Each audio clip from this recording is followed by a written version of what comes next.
Judy, have you shared your screen yet? I have. Are you not seeing it? In Wahoo, it's just the black. Yeah, I think she has to enable it, See your screen. which is where you see mine, Nancy? Yes, I can see it in Huba. Oh. You might have to refresh, Naomi, because that's why I was late. Because I was kind of like sitting there thinking the screen would just start, and I was like, it's 10:07. What's happening? Yeah, it's not. Okay, I'll refresh.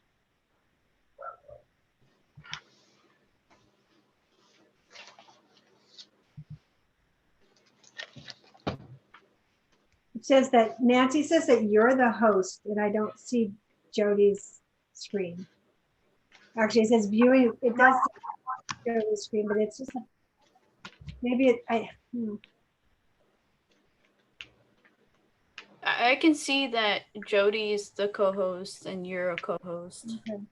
I see it. Jody's just really it's dark, so I don't know. Maybe it's my computer. It's our normal opening slide. I know. I mean, I see it on the Zoom version.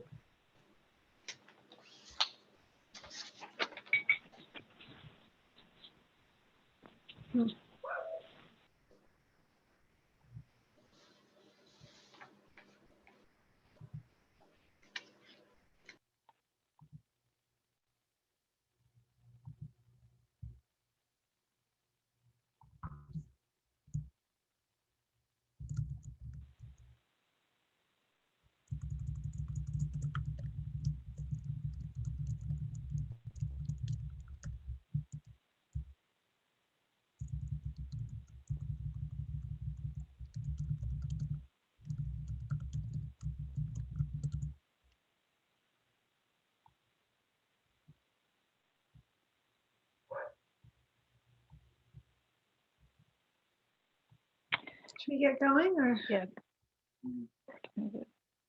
Oh, yeah. Nancy, are you introducing it or am I just going to go? No, you're free to start. Okay. Thank you. Hi, everyone. Thank you for coming to the AGAME's Tools You Can Use session. My name is Jody Ernst, and I'll be going through this session today. I am joined with my partner in crime, Naomi Rubin DeVoe from the National Charter School Institute. And so the goals for today, first we're going to do a little bit of get to know you exercises, well, questions. We'll introduce briefly what the AGAME is, and then we'll walk through some tools that we have developed as part of the AGAME project and get to your questions. So if you could put in the chat by letter what your role is according to this slide.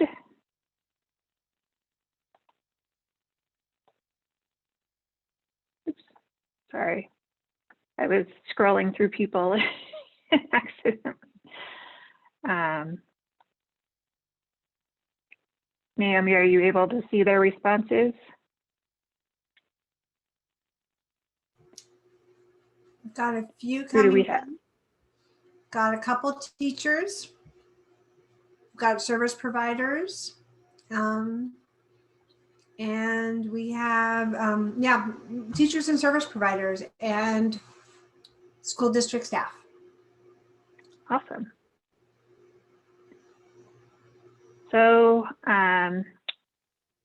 the next one asks which of the following groups in your area, meaning your region, your state, where you are, seem to understand the measurement challenges faced by alternative education school leaders, educators, and students. You can choose 1 through 7 here.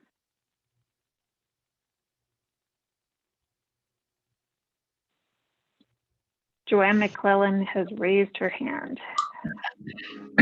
My chat unmute, is you can ask. So you have to do it in Whova. That's a good, the chat in Zoom is disabled. So if you came in through the Whova app, you should, and you can't be looking in full screen, I believe, to see the chat function in Whova. So we have quite a few people saying 7, none of the above, Jody. And a couple State Department of Education gets it, or school districts get it. Great. Well, and, yeah. Sorry about the 7. Yeah. Hopefully this will help. And the last one, which of the following do you believe would help them, whoever you said them was, to better understand the measures you are struggling with? So a national perspective, summary of how states look at alternative school performance, set of comparison data, all of the above or none of the above, or other. And if you have an other, we would love to hear. We've got a couple D's, all of the above. We have a C, set of comparison data based on the performance of alternative schools alone. And a couple of C's with a B of summary of how other states look at alternative school performance. Okay, awesome. That's very helpful. So very briefly, AGAME stands for Advancing Great Authorizing and Modeling Excellence. The National Charter School Institute, in collaboration with Momentum, was awarded this grant through the Charter School Program grant, and this specifically was a dissemination grant to share tools and best practices. We have just entered the 3rd year of this grant, and what we promised was to develop and disseminate impactful resources, build and publish a comprehensive data set of AEC performance, and then we also did some work on regional networks with authorizers, and that was one of our dissemination activities. Was we ran some meetings where we introduced the materials we'll be introducing to you here. And then we have also entered into starting to roll those out. If you happen to be at our prior session, then you were able to see some of the pilot efforts that we have been undertaking. Naomi, would you like to introduce yourself? Sure. Thanks, Jody. Naomi, I am, I work with Jody on this project. It's the most fun that I get at my work because we get to really spearhead into uncharted territory and think outside the box. Before this, I was a charter authorizer in Washington, D.C. And was also an advocate of charter schools and a teacher originally. So, really come at this with a passion for better understanding of alternative education and better ways of measuring the effectiveness of the schools. Awesome. I do want to remind you that you are responsible for your own mute function. So unless you are speaking, if you could mute, that would be really great. Thank you. As I said, I'm Dr. Jody Ernst. I come from a very data-driven background, data and measurement, actually. And so a large chunk of the work from when I started was us working with schools specifically. And then that work evolved into working with state departments of ed, school districts, charter school authorizers, and those sorts of education-related organizations. And that largely spurred from the research that I was doing starting back at the Colorado League of Charter Schools that was, showing that not only were alternative schools not seeing the same proficiency rates as the traditional mainstream high schools down the road, but also we're not seeing the same growth rates. So really started diving into what should we be measuring that is appropriate for analyzing the quality of alternative schools when traditional metrics just aren't successful at doing that. And so Naomi and I come from kind of not necessarily opposite sides, but dueling, complementary perspectives, where she was a prior authorizer and very much understands the roles and responsibility of charter school authorizers. Having worked with schools largely, I come from understanding the struggles with the data that they come with. So really, the goal of AGAME was to figure out how to measure quality. If you look at these various pictures, the pictures on the left kind of showed disengaged students, bored students, students who are struggling, compared to these students in the pictures on the right-hand side where, kids are engaged in doing their work. And when you walk into an AEC, these might be the two versions that you see, or somewhere in between. But according to the typical accountability metrics that are used in statewide accountability, these two schools could look exactly the same on a report card. And largely, both of them might be F schools or D schools or failing schools or whatever your state might call them. And so, what we were trying to do is, well, we can see the difference when we walk in the building, but how can we quantify it? And so our job was to set about doing some resources to help guide authorizers into how exactly to do that. However, everything that we have come up with is completely practicable in school districts or across the state. The first resource that we came up with was a document called Measuring Quality, where we sort of walk through best practice, promising practices, what we think are quality practices for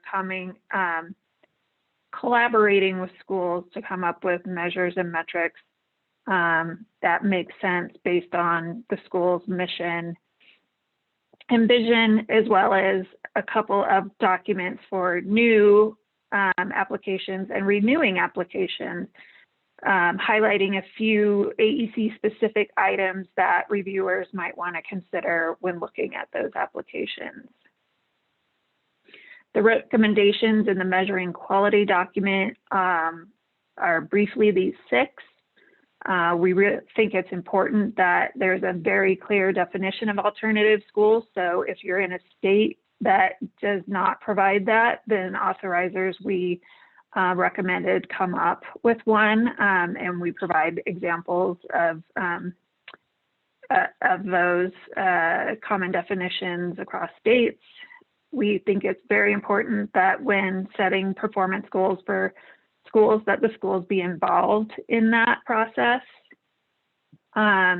Largely looking across what is happening across the country, we see that states and school districts that have already been doing alternative accountability largely focus on the same areas. So academic achievement, student growth, student engagement, high school completion. Those are all still really important things to look at. However, they just need to be looked at differently, whether that's different measures, metrics, or different weighting are all some examples.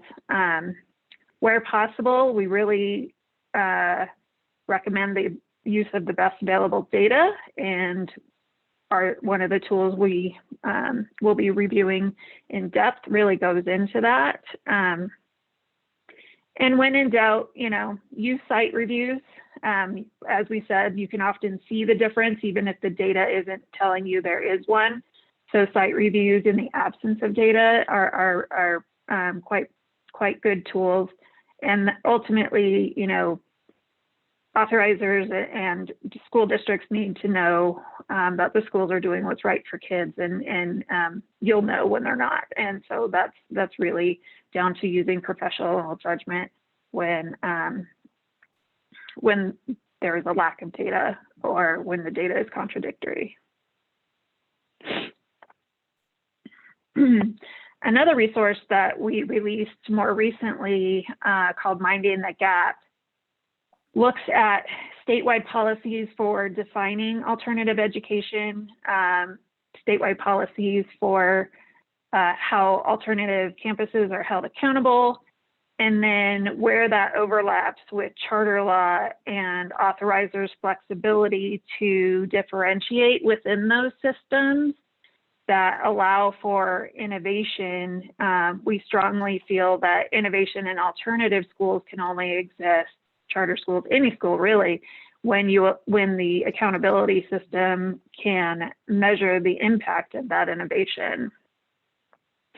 And really what we found, just very briefly, is that there are, one of the things we feel strongly about too is accountability can only be done at the school-wide level because so many alternative education options are program related, but often that data goes back to the sending district or a large comprehensive high school. And so the performance of the students and the outcomes are masked.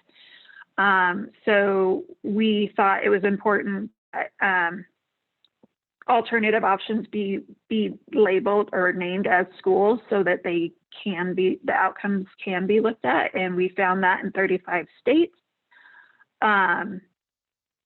Where that happens, that we think there should be some sort of a separate accountability system, perhaps parallel also. And we did see that in 22 states. And this says whether charter schools are eligible to qualify as alternative options obviously was important for the specific grant, but we would really say all schools. There are 2 states in particular, Ohio, and I'm not remembering the other one, where charter schools are the only option for providing alternative ed. So Momentum would say that's equally not right. It should be open to everybody. And then we found that 25 states do have provide authorizers with the authority to differentiate their contract goals. So whether or not schools remained open in addition to or instead of at the statewide level. I'm going to stop there and see if there are any questions about the resources that we've introduced so far. You can put them in the Whova chat. I will browse briefly to see if there's any hands, and I'm not seeing any. So the other thing we said we would do is come up with a comprehensive data set so that, you know, there are tools available where we can provide the best available data that's out there right now. So what we've done is we have collected through states their lists of alternative schools and programs, cross-reference that with the NCES data on alternative schools, and have done some culling for schools that match what we'll call the AGAME definition of alternative, which tends to be schools that focus on a high proportion of what RAPSA calls at-promise students. I've always called high-risk students. We'll stick with that promise since we're at the RAPSA conference. Then those are pregnant parenting, prior dropouts, overage, undercredited, students who are in or have been in juvenile detention centers, things of that nature, not necessarily students that are low income or special ed in isolation of those other things. And so we have that database, and we were able to match those schools to their performance data in each of their states. And so we have graduation data, state testing data, attendance data of multiple definitions, some college readiness assessments, as well as some dropout data. Each of these has several metrics. These are snapshots because I didn't want to have to rely on good internet connection during this session. So there are filters and in the next set, I drill down a bit for us here. So when you go specifically into the graduation rate data, you are able to select 4-year, 5-year, 6-year, and 7-year. The colors in the states represent the states that have that specific data here in the map. You can filter by individual state, cohort, year, or year graduated, student groups, and urbanicity, if you're familiar with the NCES urbanicity codes. So what this is showing is based on a 4-year cohort graduation rates, which includes all cohorts, all states, and all years, which range here from 2015 to 2018. We see that the average 4-year cohort graduation among AECs alone has gone from 37 up to 45% here in 2018. In that same year, if you want to be specific to large cities, we find that that 4-year cohort graduation rate is actually 31% among AECs. Mid-sized cities, it's 43, small cities, 44, and so on. It looks like the more you go outside of large cities, the slightly higher the AEC 4-year cohort graduation rate is. Another measure that we have under the attendance tab is chronic absenteeism rates. You see here that not many states are reporting out on that just yet. We have California, Nevada, Utah, no, that's Colorado. No, that's Colorado. Utah, sorry, Arizona, Illinois.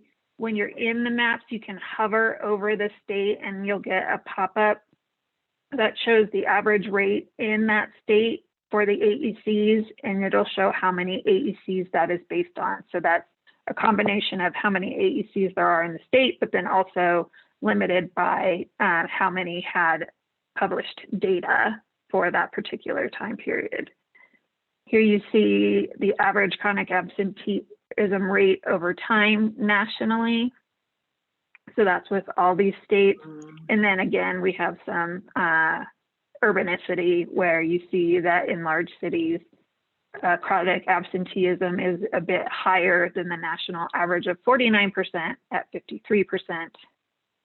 And in rural remote areas, it's 44%, for example.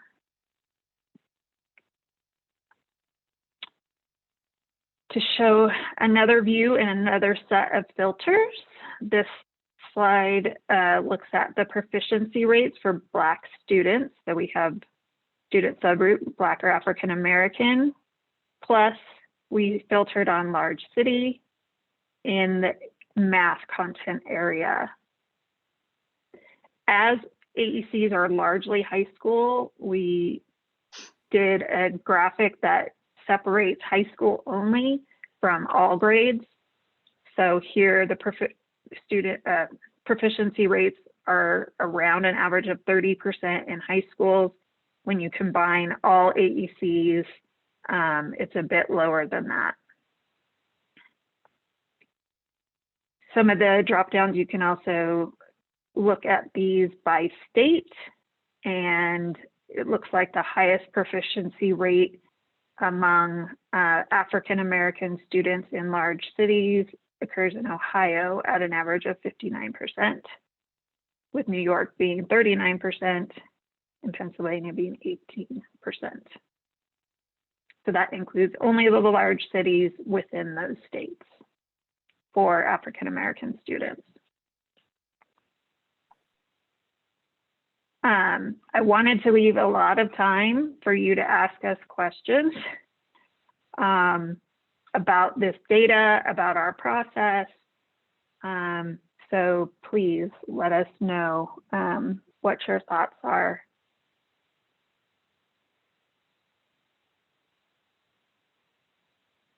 Naomi, do you have anything to add to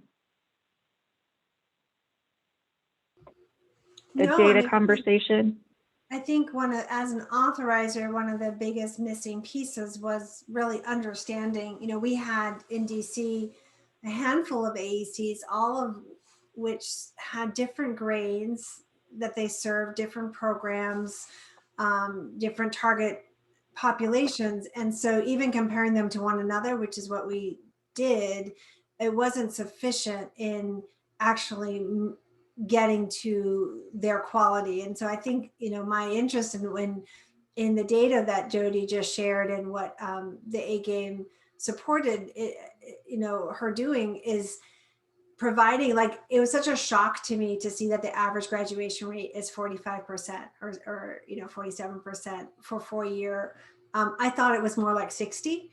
And that really put a moment of pause in what it means to be an authorizer and what it means to be quality. Same with proficiency rates. And, I think as Jody had said, it's not apples to apples comparison across states. And so there's a huge, footnote on how you use the data. But at the same time, it's the first time we can actually take a look outside of a small jurisdiction and really say, okay, this is what it looks like nationally, and this is how we're doing locally. And what does that say? Are we are we looking, strong? I also love that it's both charter and district data together. There's no distinction. So it's a larger pool of data that we usually see, and it gives us a real opportunity to look at the strengths of the programming on both sectors.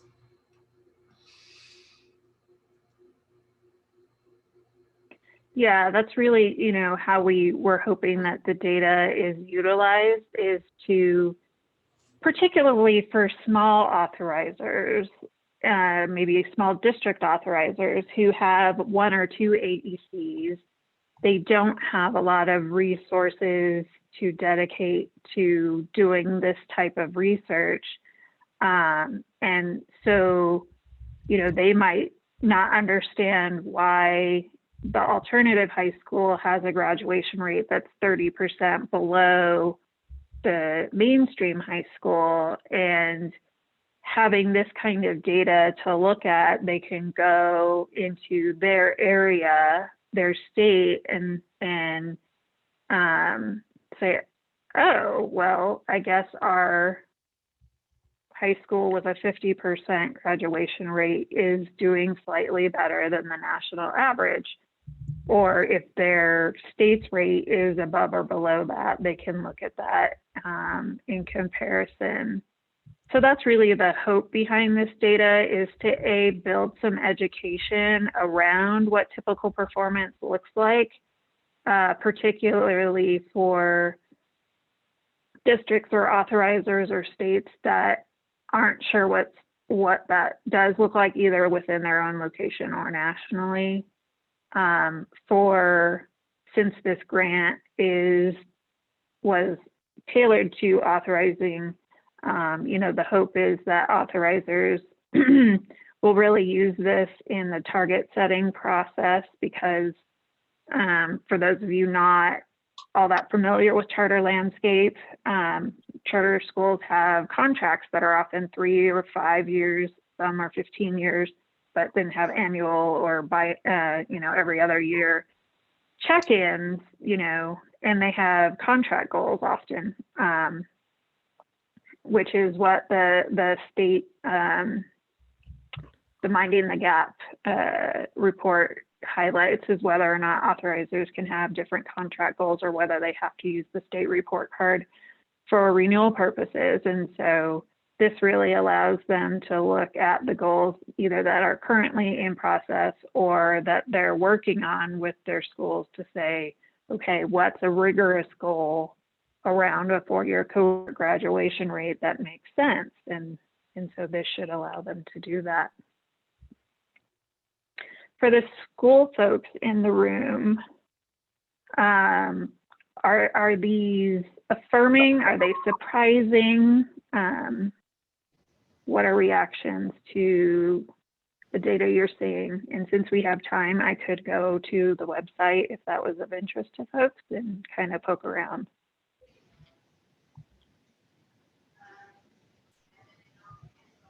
feel free to unmute yourself and ask a question.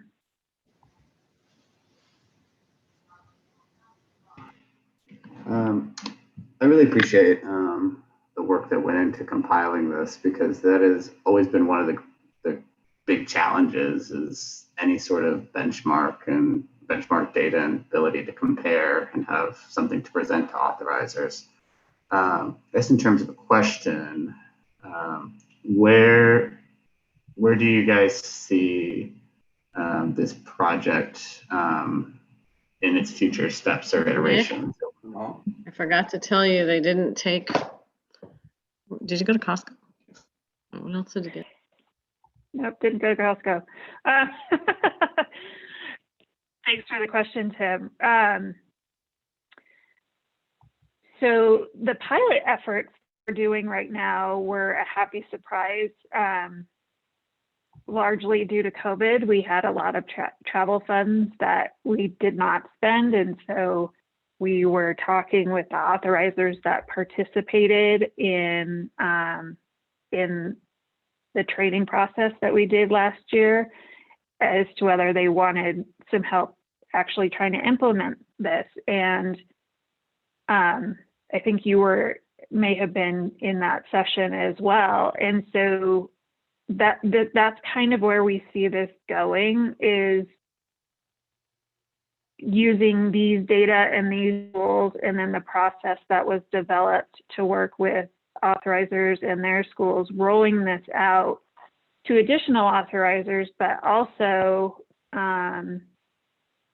the need that COVID created by having the halt on statewide assessments, and unfortunately creating a lot of trauma, such that what we would normally consider mainstream schools are seeing a lot more at-promise students now. We see this rolling out, and actually have one group that we're piloting, just using on all their charters and none of them are AECs, using this same process to help them think through how do they continue to monitor the quality of all of their schools in the absence of statewide data. And so the process of thinking through how else to measure quality among schools has really lent to that. And in those cases, we can kind of use statewide data, whatnot, but it's really helped. And a lot of people are also interested in the social emotional aspect, which we haven't really talked a ton about in this presentation, but social emotional indicators were something that authorizers really felt like these schools needed, and is talked about in the measuring quality document. And we're finding that definitely is a need outside of alternative schools as well. Naomi, do you want to add to that question? No, I think that covers it well. Yeah.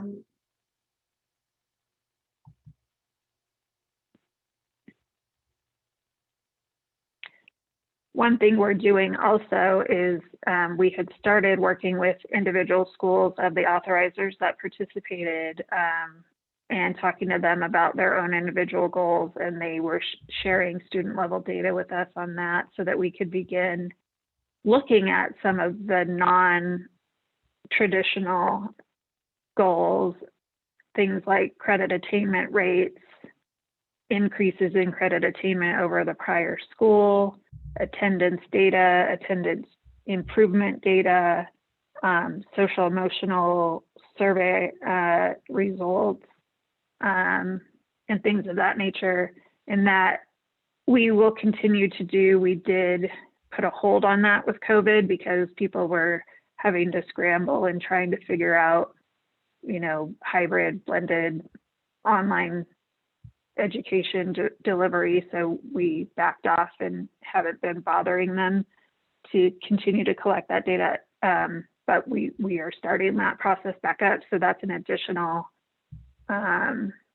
thing that we're hoping to get some research out of by the end of this year to be able to say what AECs are doing, or what AEC outcome trends look like on some measures that aren't available publicly.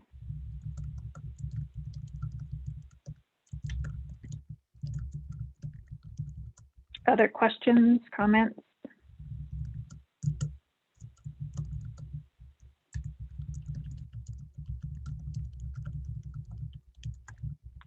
Okay.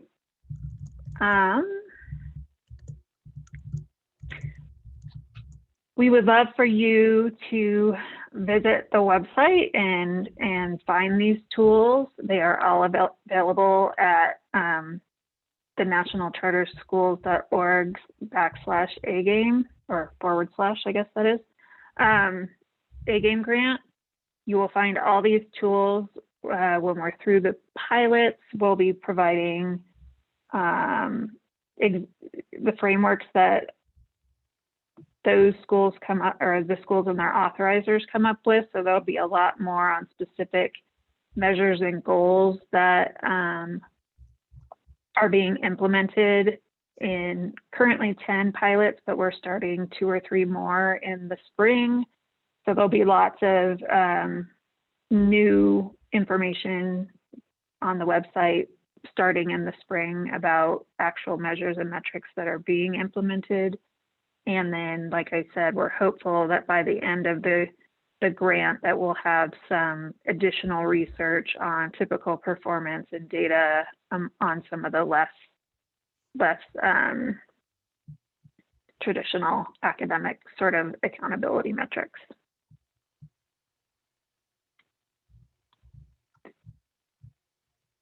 And if you found this helpful and would like to help us out with our grant evaluation, you can also go to this tiny URL, and there is a survey there that asks about usefulness of this session and the materials that our third-party evaluator for the grant has put together.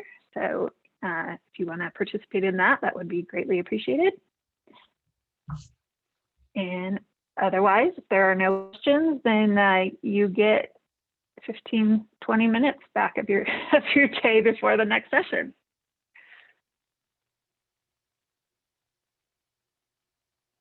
I was anticipating a lot more discussion, clearly. All right, all. Well, thank you so much, and have a wonderful rest of your day.